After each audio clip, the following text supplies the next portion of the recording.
Good evening, volleyball coaches of Canada. It is Friday, June 26th.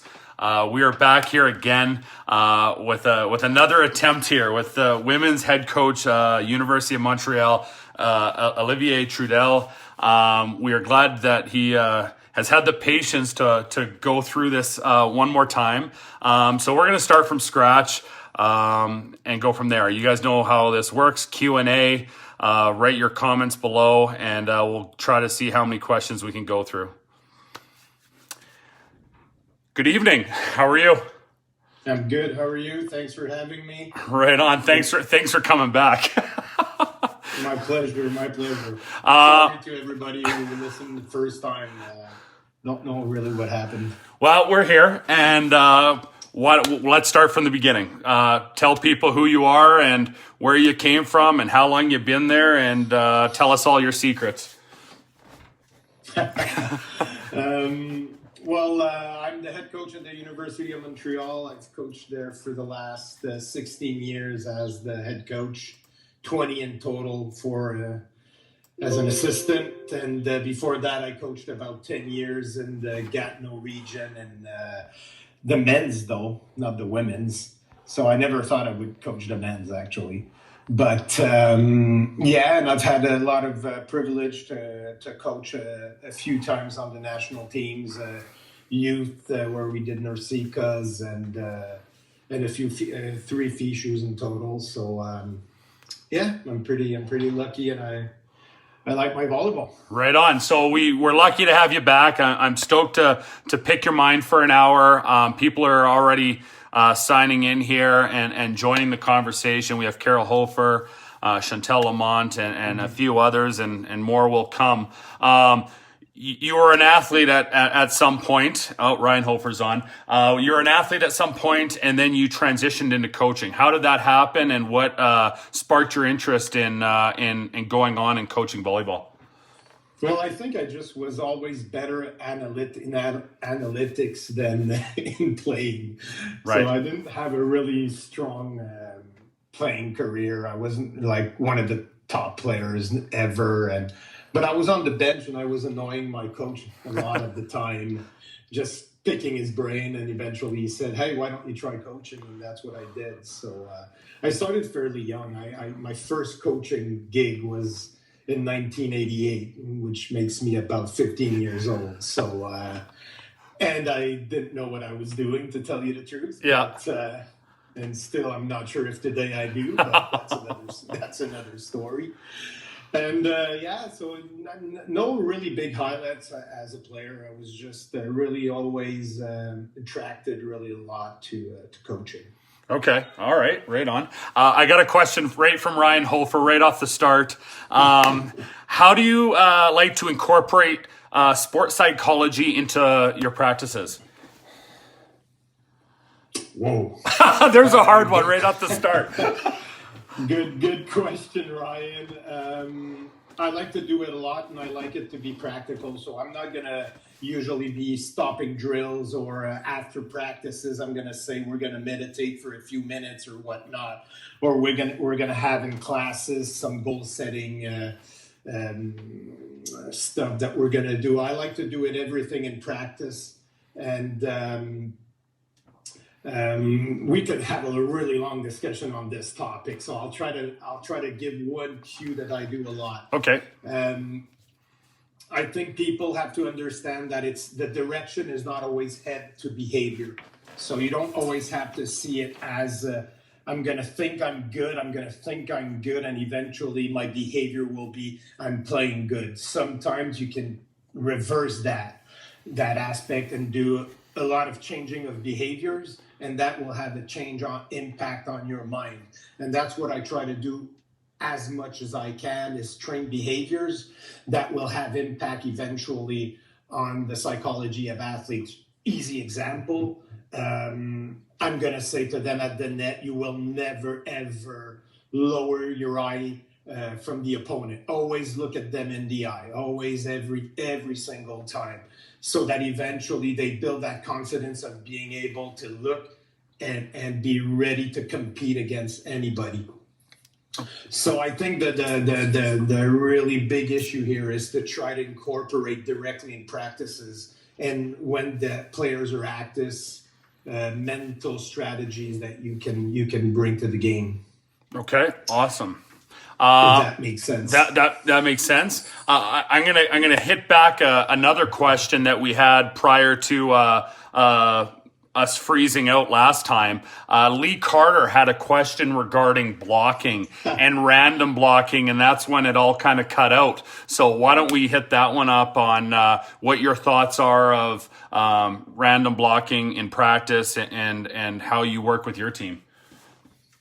I truly believe that you want to give to your athletes the most tools you can give them, right? Sure. So as coaches, we always say we want to train all the skills, we want to do this. Yet, in the last years, coaches, or I feel few coaches have decided that block training wasn't as good anymore or not as pertinent as it once used to. And I think that's a big mistake. We know that transfer of skill is better when you do it randomly because that's the way the game is played. But I think if you want to train your athlete to be the best they can, you need to incorporate also repetition in a very controlled environment. Right. Because that's where they're going to be able to tweak some stuff, refine some skills, and eventually be able to bring it in the game better. Actually, I'm going to do a bridge here with your last question on psychology. Yeah. So, even if you train randomly every single day and you're really good training randomly, it doesn't mean that the athlete's going to transfer all the skills they've learned because transfer of skill is not, or transfer or playing well in competition is not only dependent of skills and motor learning principles. The human being is more complex than that. Right. So, for example, if she's not confident, she's not going to bring all her skills to a situation. So maybe sometimes just making a lot of reps will build the confidence of an athlete that will make her bring the skills or transfer the skill better in game situation. Easy example, have anybody ever seen a libero or a setter just asking, hey, at end of practice, can you throw me 50 balls? I don't have a feeling in my hands. I just want to feel the touches in my hand. And why would you deny them that if that's going to build them confidence and make transfer of skill better? So, and I've read a lot of books on motor learning, right? So I've never read a book scientifically based that says that you should stop block training. They all said you should do a lot more random training. Right. That's different. I wouldn't cut the continuum in half or 1/3 of the possibilities you have as a coach to build different types of contextual interference, meaning block or random training, and just make sure that you can't do both or you don't do both. I don't feel that way.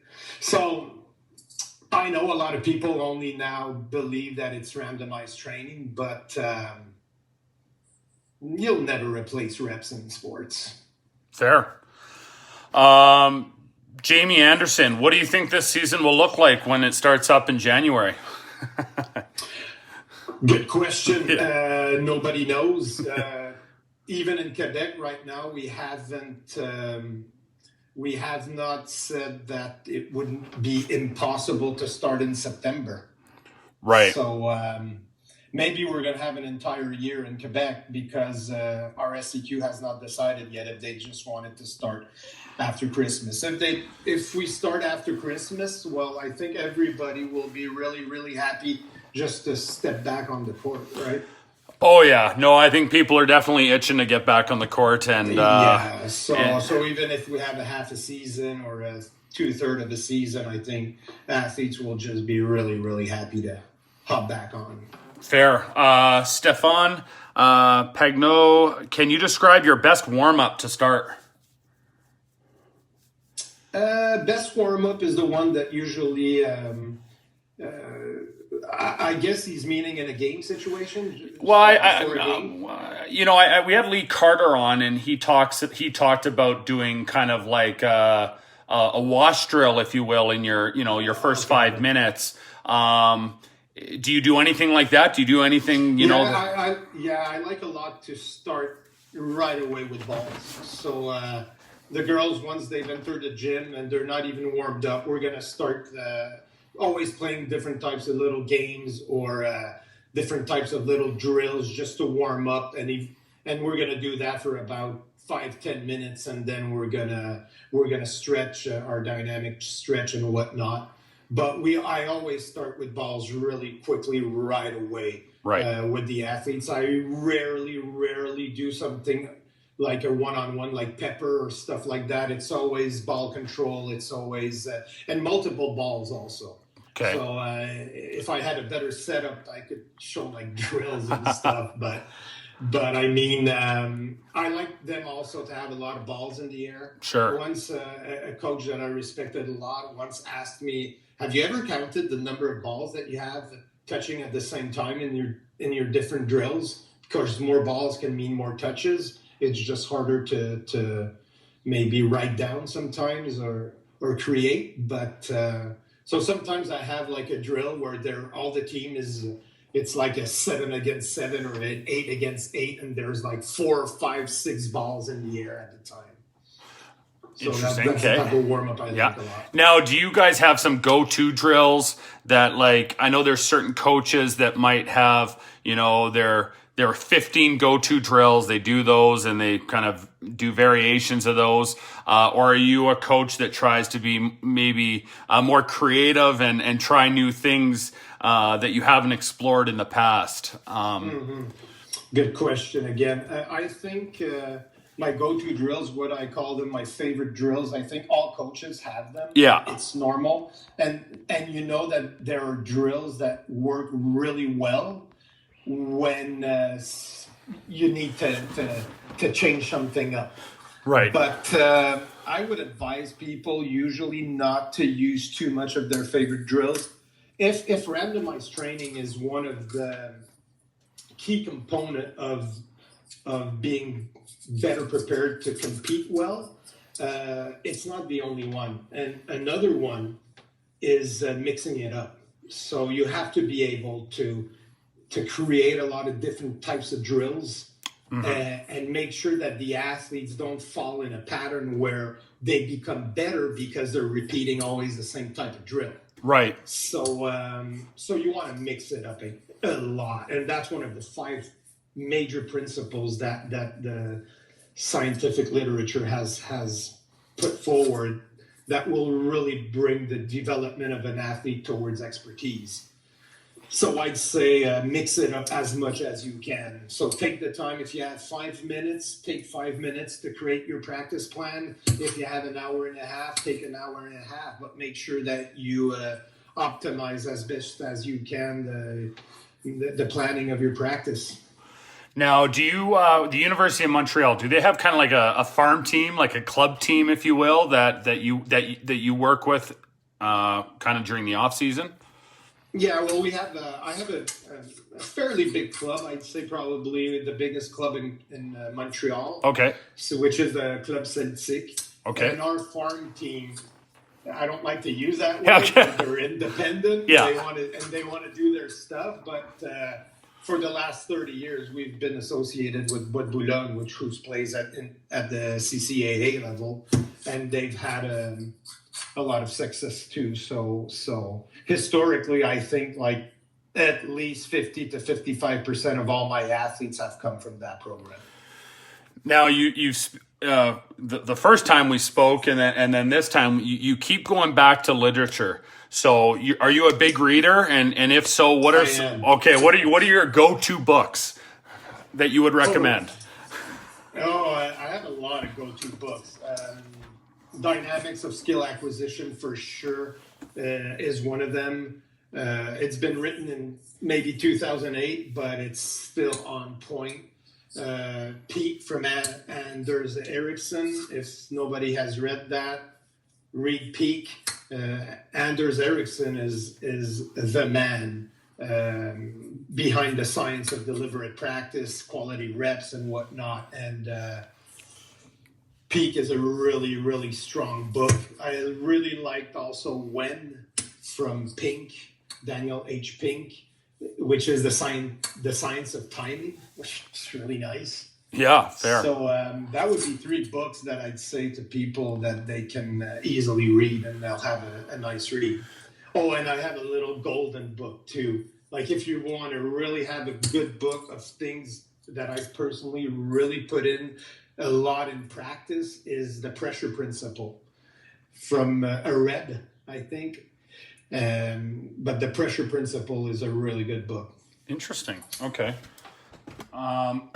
Now, do you have any books that you tell your athletes to, you're a big reader. Is there, I know some team bonding exercises is sometimes you'll see athletes that, are issued a book to read. Do you do any stuff like that with your athletes? Yeah, well, I have about, I'd say 250 to 300 books at the office. And athletes can just come in and pick and choose a book, and then they leave with it, and they can go and read it and whatnot. So usually I always have about 4 to 5, 6 athletes that are reading books of mine at different times of the year. So yeah, I really like to share knowledge and make sure that, and I have books on every topic, right? It can be leadership, it can be mental. It can be mental preparation, it can be physical preparation, and it can even be quantum physics. So, right. I have a lot of different books. Awesome.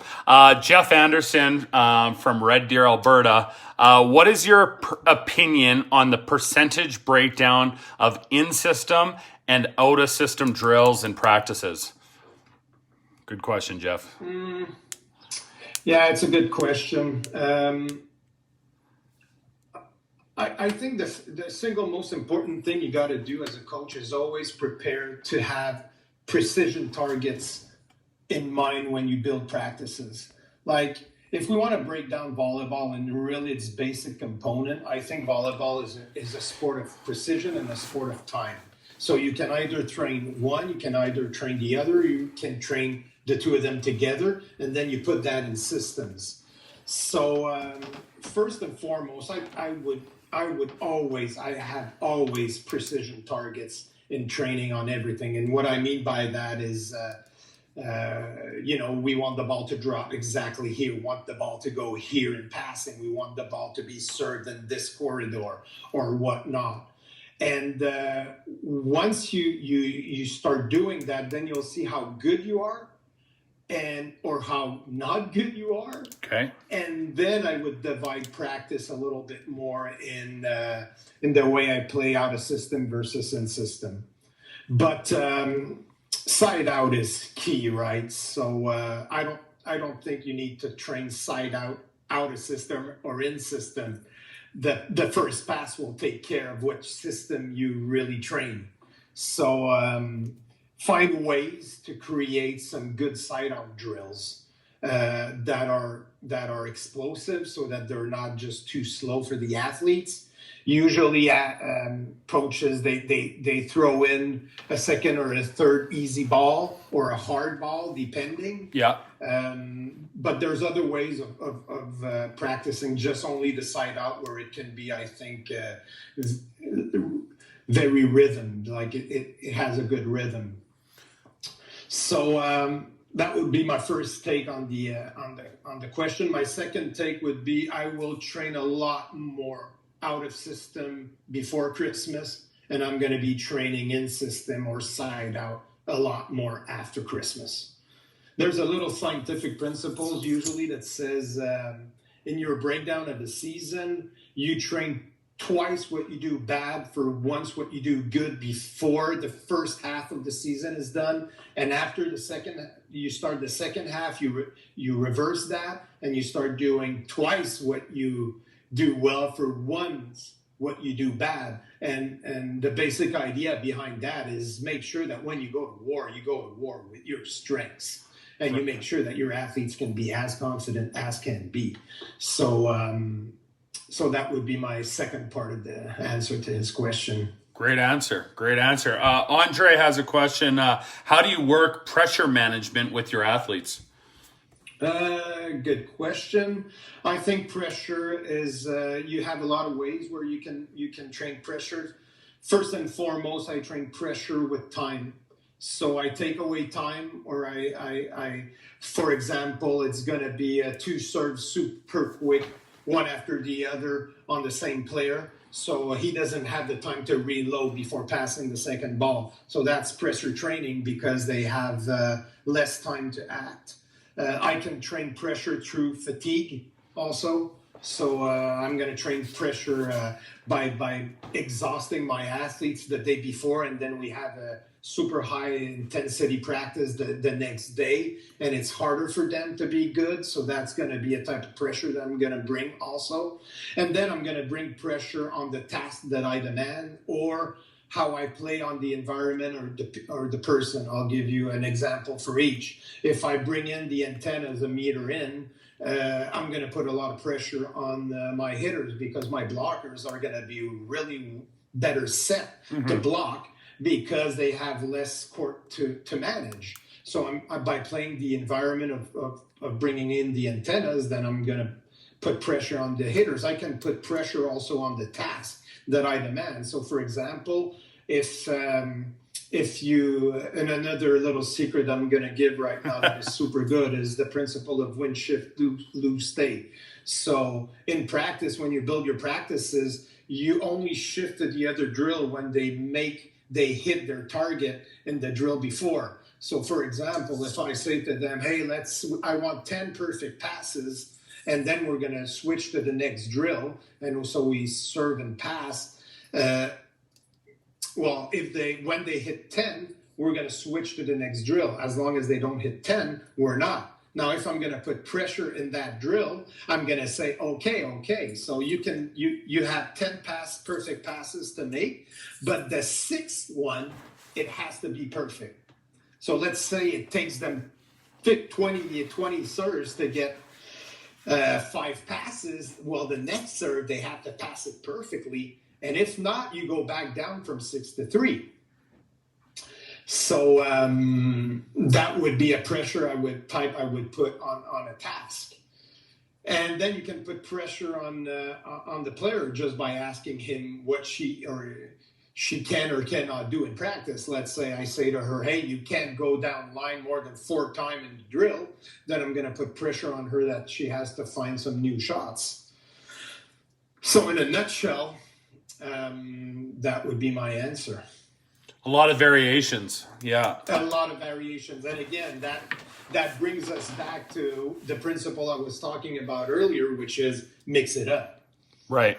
Mix it up in practice. Now, you said you got your club, you have your university team. Do you bring your coaches in to watch you coach during your university practices, to be a mentor to them, and give them a chance to ask questions, or how does that work? Yeah, well, absolutely. Our gym at Boulogne and our gym at Montreal is always open.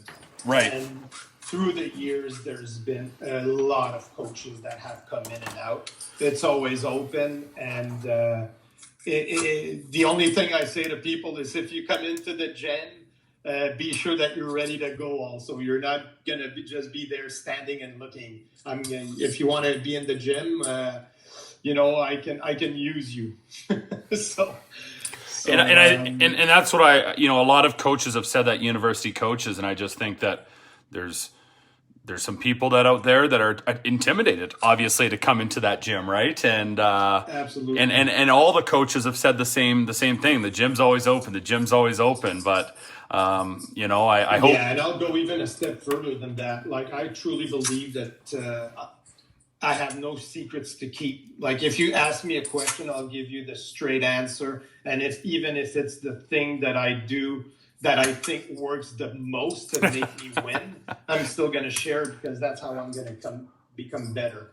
Right. So to everybody, I'd say just be comfortable and call, text, write an email. My gym is always open. Awesome. Jamie Anderson, what is your thought about how often you should do weight training? How many times a week?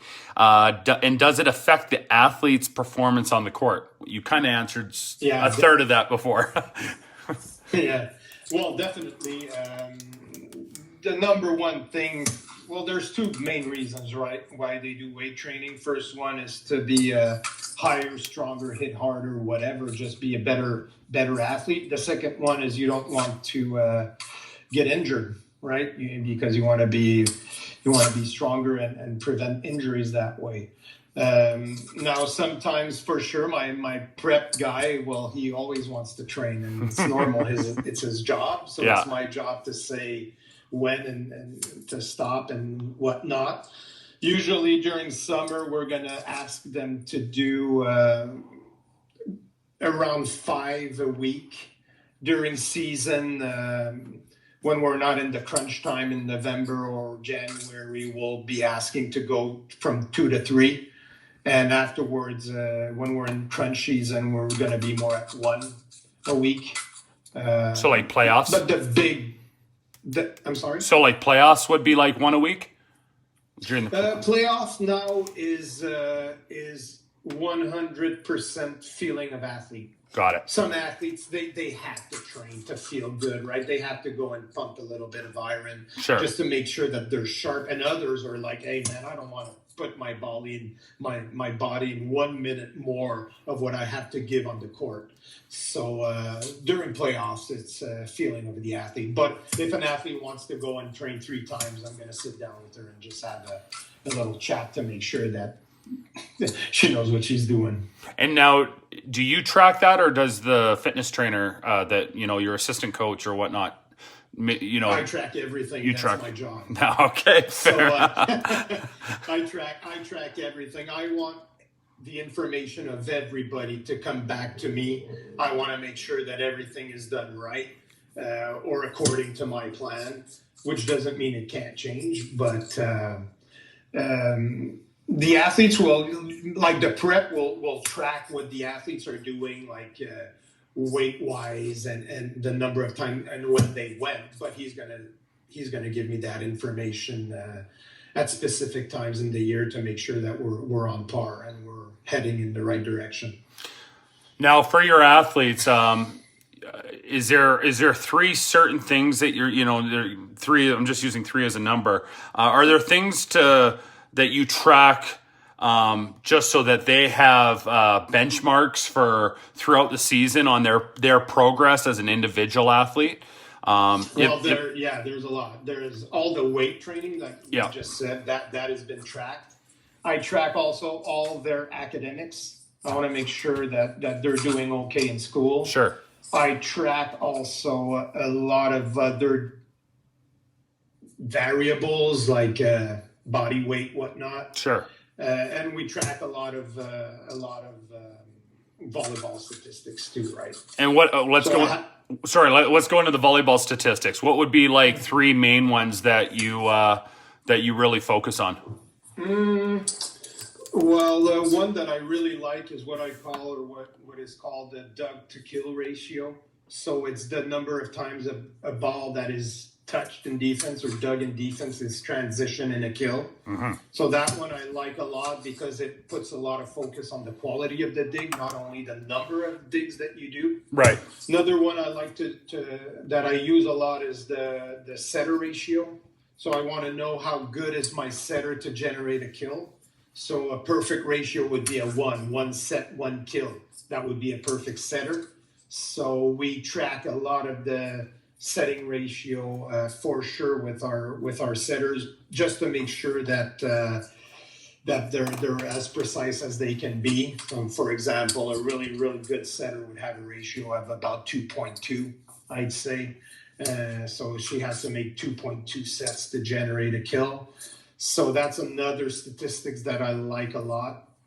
Another statistic that I like a lot is, of course, the passing, but I don't like only a ratio out of 4, but I like to know exactly also the percentage of perfect passes that she has, non-depending of every other pass that she has. So, for example, a passer that passes a lot of ones and a lot of threes can have a good ratio. So if the passer passes 55% of her serves perfectly, well, then I like that passer a lot, no matter how much ones and zeros she gives. Right. Because there's an upside that I can develop with those statistics that is really, really a big plus. So you asked three. That would be three statistics that I think I use a lot. And I know the setter ratio one is not one that is used a lot. And I would recommend every coach, if you really want to know how good your team is, you better know how good your setter is. So I would say go incorporate statistics for your setter for sure.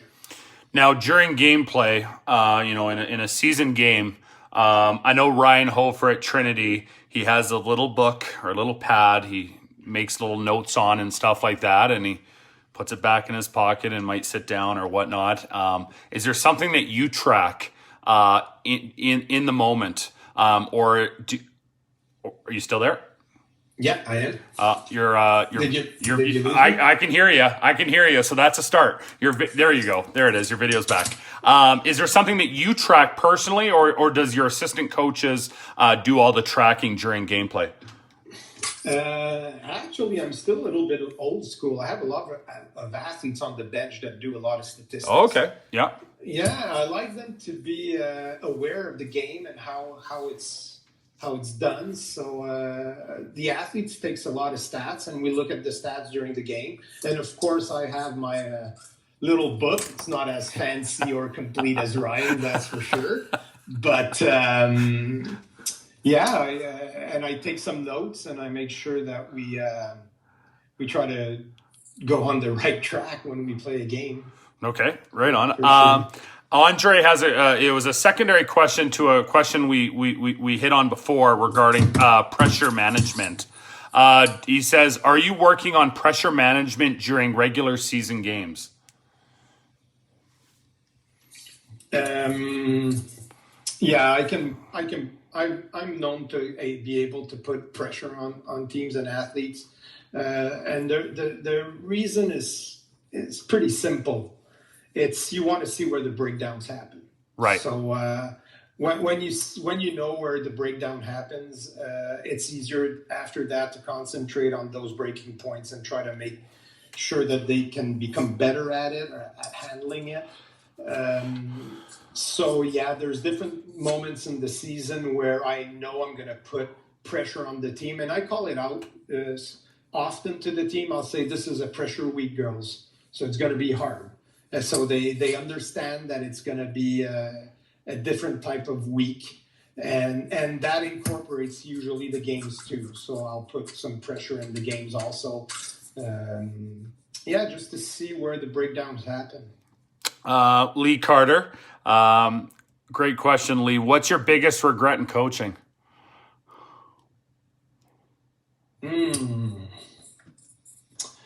I have two. And it's the two girls who have not finished 5 years of playing with a diploma. That would be my two biggest regrets. I think of the hundreds of athletes I've had, everybody has finished with a strong academic diploma, and I feel I failed in that fashion to the two athletes in question, unfortunately. Yeah. If we talk volleyball, there's 1 year, I think it was 2010, we finished the season 40-0, 20-0. We were lean, mean, strong, and then everything. And we went at nationals, and we got pounded our first game. And I never saw that one coming.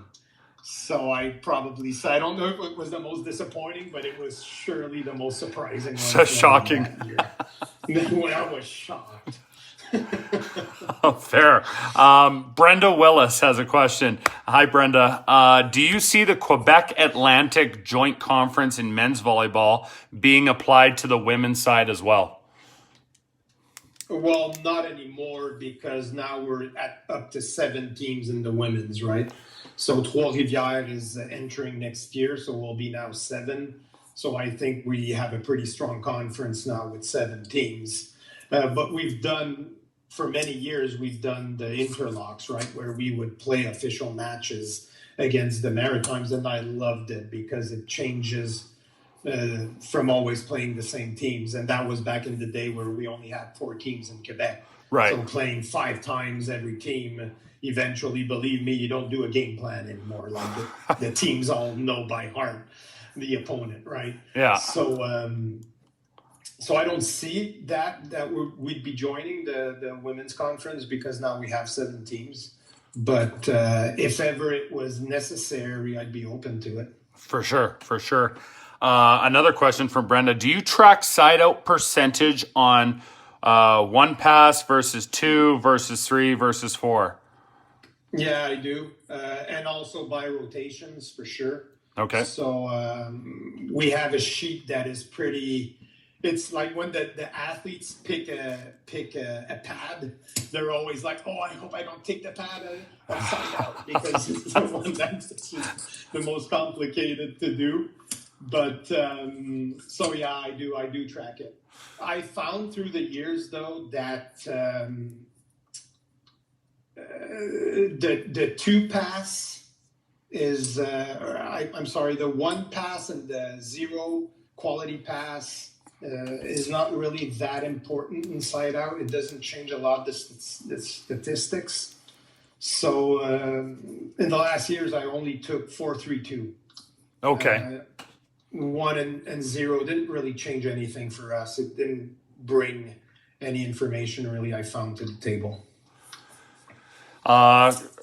Sorry, question here from Stefan. Oh, what is your best souvenir of your coaching career? We talked about your regrets. So what are a couple your best moments? 2 years ago, the final in the Quebec League against McGill would be one of the big highlights because McGill were so strong and we pulled it off, and I'm still not sure how. And that would be a really strong moment because we lost a lot of girls, and everybody was saying that Montreal would have maybe a down year. So to win that championship was pretty awesome. And another one I really, really enjoyed was my 3rd time at Fichu Games when I had Michelle and Ryan as assistant coach, and we just pushed that team at a really, really great level where we battled against Turkey and China and Russia, and we were right there with them. So that was a pretty awesome experience too, I'd say. What year was that? I'd say 2015 or 17. Sounds about right, yeah. That one, okay. No, yeah. Awesome. Yeah. As a coach and a mentor, we have a lot of young coaches on this group, or rookie coaches, if you will. What do you see the biggest downset is regarding coaching? What are we missing as younger coaches? What should we be focusing on more so that you don't have to fix it at your, you shouldn't have to fix it at your level, but you know what I mean? Like what sort of stuff should we be focusing on? Before talking skill wise, I think there's 2 principles that coaches have to try to get as good as they can. First one, talked about it already, mix it up. Learn to change the drills, transform your drills, make sure that your drills are addressing a specific objective and goal that you have of training, and then try to pick as less as possible in your favorite drill bag. Right. Second principle, I'd say, is tool your eye to see the good, not only the bad. I think in all of our coaching development, we train coaches to see the mistake and then apply a correction to that mistake. But that's not enough for coaches to coach at a high level. You also have to train your eye to see the good when it's well done, and make sure that you can put your athlete in a position where they can repeat it when they do it right. For example, when you do video with your team, I bet at least 80 to 90 to 95% of the time you show them things that they do not well. Why? Why don't you show them things that they do well when they've done it well? And it's the same thing in training. And that's what I call the good eye, bad eye in coaching. And we've focused so much on a good coach is somebody that sees the mistakes and can correct it. But the great coach will make them play well also. And he'll make them repeat the actions they do at a very high level, because they understand how to put them in that situation. And most importantly, they see it when it happens. So they make sure that they really maximize the time where the athlete will do it well, because they've seen it. So, I'd say the coaches don't think that it's just because you're really good at technical correction that you can become a high level coach. If you want to be a high level coach, and I'm not saying I'm one of them, but I'm aspiring to it, is you have to develop also your capacity to see the good and recreate the good when it's possible, and with as much ease as possible. Now, for athlete development, again, let's call it at the U13 to U15 age, Volleyball Canada's kind of implements, triple ball and no setting off serves, and it varies province to province. What do you think the best thing is for athlete development at the younger ages? Is it like a format of triple ball, wash drills, 4v4, smash ball? I mean, there's so many different things. Yeah, again, I would strongly advise all the coaches not to only do game-like specific drills. Okay. Transfer of skill in competitive situation is not only dependent on motor learning principles. It's dependent on ownership. It's dependent on confidence. It's dependent on being able to tweak something that you're not doing right, and being able to correct it. So I would say do all the drills, but at a younger age, make sure that you do it fun. Sure. Make sure that athletes have fun doing it, because that's how you're going to hook them, and that's how they're going to train hard. So make sure that you have a fun, safe environment where the athletes can really enjoy just practicing volleyball. But don't do only 4-on-4s and 3 balls and whatnot.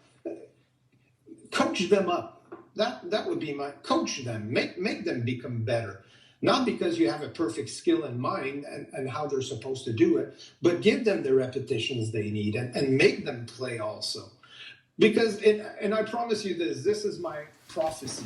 Okay. In 5 years, 7 years, we're all going to be saying, or 10 years, we're all going to be saying, they're playing too much. We have no more fundamentals. We have to start back to train them better. So I think we have to find that good balance back and just make sure that we do it in the complete way that we know that sports sciences provides us with. So okay, so we're going down a dark road here. So so you have parents that go, my kids, U14, grade 8, and they're going to be, they're a power hitter. They have to play power, and they're going to be the next national team player. If we go down the sports science road, it should be, like you said, fun, and kids should play all sports and stuff like that. When do you think is a good time for kids to start focusing A, on a position, or A, on a sport itself, and then B, on a specific position, to get to the point of, playing on your team?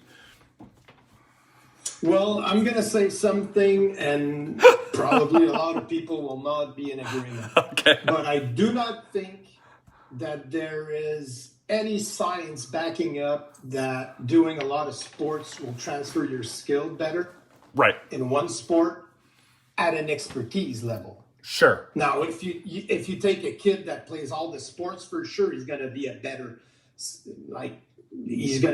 athlete. Yeah. But to become the best in the world, to become legit in the world, you got to practice one sport. Sure. Now, generalization. The biggest thing we've learned from doing a lot of sports is that it's gonna get you to find your good sport. Right. It's gonna make you find the sport you like. So if you know you like volleyball and that's what you want to do, well, I'd say practice volleyball. Like if you know at 12 years old that volleyball is your sport and you have the morphology to play that sport and you have the height and you have everything and you love it, well, you don't necessarily need to play other sports to be, and you have a way better chance to becoming a expert volleyball player if you practice volleyball. So the problem is all parents think that their child is going to be a superstar internationally, and that is not the case. So it's maybe wiser sometimes to make them play a lot of sports to make sure that the kid at the end of the day chooses the sport that she or he really likes. Right. So to the parents, I'd say to them, let your kids decide eventually. And a parent that comes to a coach and says, hey, my athlete has to play power, she'll be the next superstar in the national team. My advice to the coaches is never, ever be alone in the process of dealing with a parent. Yeah. We all coach in clubs. Make sure that you have... Your video came off. But I can still hear. There you go. Yeah. Yeah, make sure that you're backed up with other people in your club that can talk to the parents, and especially if you're a younger coach, make sure that you have a good group of people that are surrounding you to help you out to deal with parents. Yeah, and I know the Coaching Association of Canada's, come up with this Power of Two program, if you will, which is just, It's exactly what it sounds like, just making sure on anything with a parent or anything that if you're doing with a kid, that there's always kind of a second set of eyes or a second set of ears always around. So, and I was going to throw a jab in there on your last answer regarding younger coaches. I'm going, well, if the coach isn't doing the job, they can always go home and the parents will coach them anyways. So, that I think is a last resort. Yeah. So, Lee Carter has another question. What is your strength as a coach? It's a two-parter. Do you hire assistant coaches to fill the needs? I hire the assistant coaches that I can have. Okay. Sometimes I don't have the luxury of picking and choosing who I would prefer as assistant coaches. So the assistant coaches that I have in the gym, once we understand where they can be helpful, then be helpful. Right. I have no problem with that. And, so sometimes he's going to compliment me because that's one of his strengths, and sometimes he's not going to compliment me. He's going to do the same thing as I do because that's his strength too. So whatever is his strength, I'm good to roll with it. No problem. And then the second part was how do you handle your assistant coaches? Do they have certain stuff that that they're in charge of doing practice? Are they in charge of certain situations? No. So I do all practice. Like I do pretty much everything. I don't have the luxury to have full-time assistants. Okay. So they have jobs. Yeah. So they're not there to necessarily do a lot of things besides being in the gym, helping out, and being as good as they can with the athletes. One thing I really always look to is having a former player, though. Sure. So that I've always had a former player in the gym with me coaching because they know the process, they've been through it, and I think that can bring a lot of good stuff to the team. Now, regarding recruiting, do you have difficulties keeping, strong athletes in Canada that might want to go down, the NCAA road, or how does your recruitment work? Not really. That's not really part of our reality because most of our athletes are French, right? So there's not a lot of French schools in the United States. So we don't have a tendency to lose them a lot in volleyball. So I think it's an all-out war only in the province where it's a dog-eat-dog, and we just try to have all the best athletes that we can. But it's done in a very professional and in a very professional manner. I feel that all my colleagues are straight A shooters. So.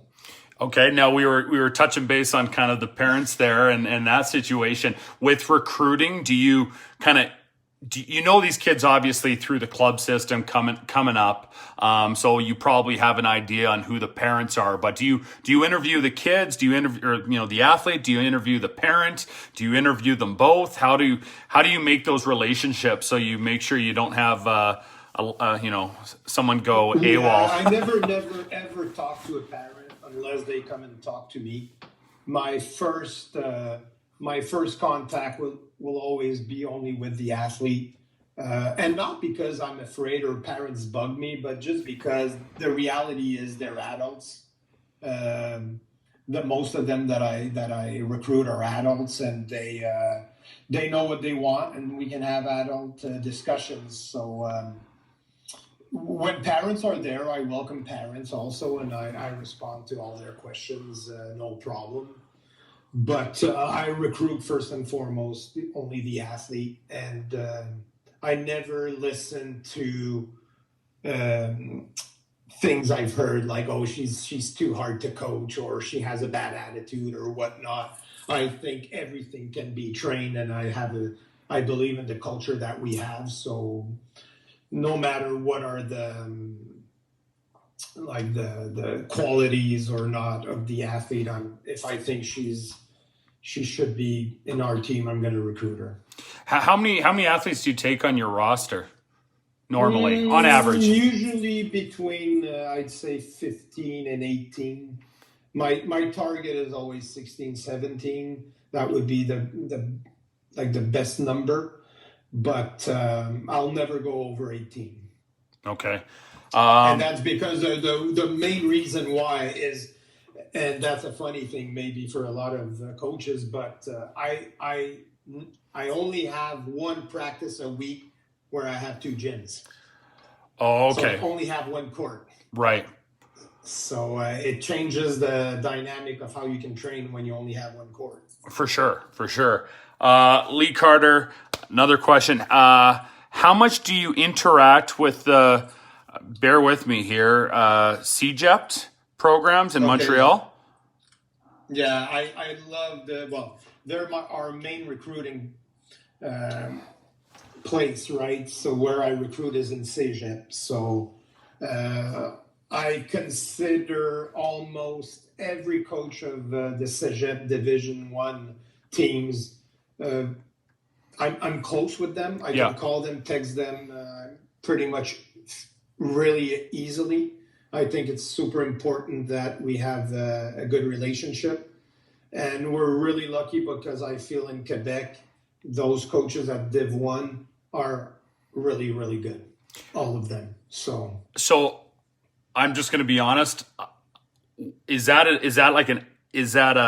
college league? Is that it's CCA. It's your CCA. Oh, your CCA. Okay, good. Okay. No, okay. Fair enough. Yeah. So CEGEP is the CCA league. Got it. That we have in Quebec. Yeah. And our CCAA coaches are really, really good. Right. And so I get along with them really well, and I'm fortunate to have a good relationship with them all.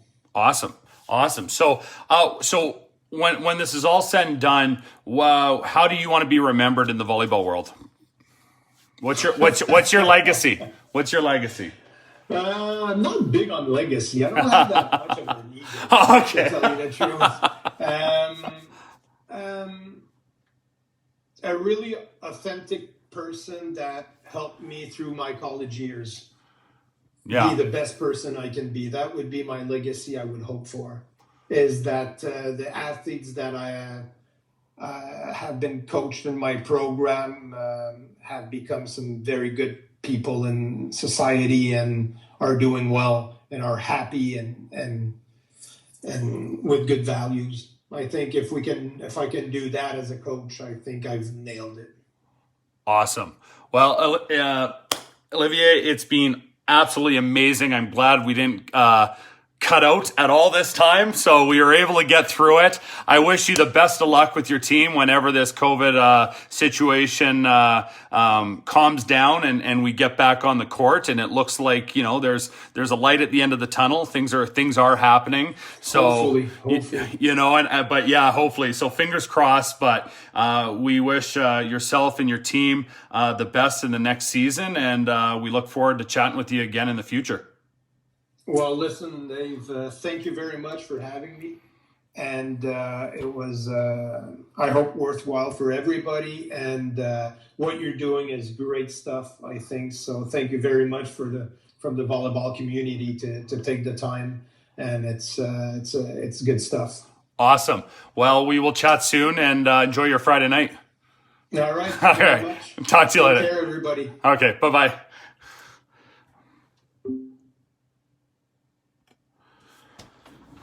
Hey everyone, thanks for joining in. Not normal to do it on a Friday night, but we had some technical difficulties last time.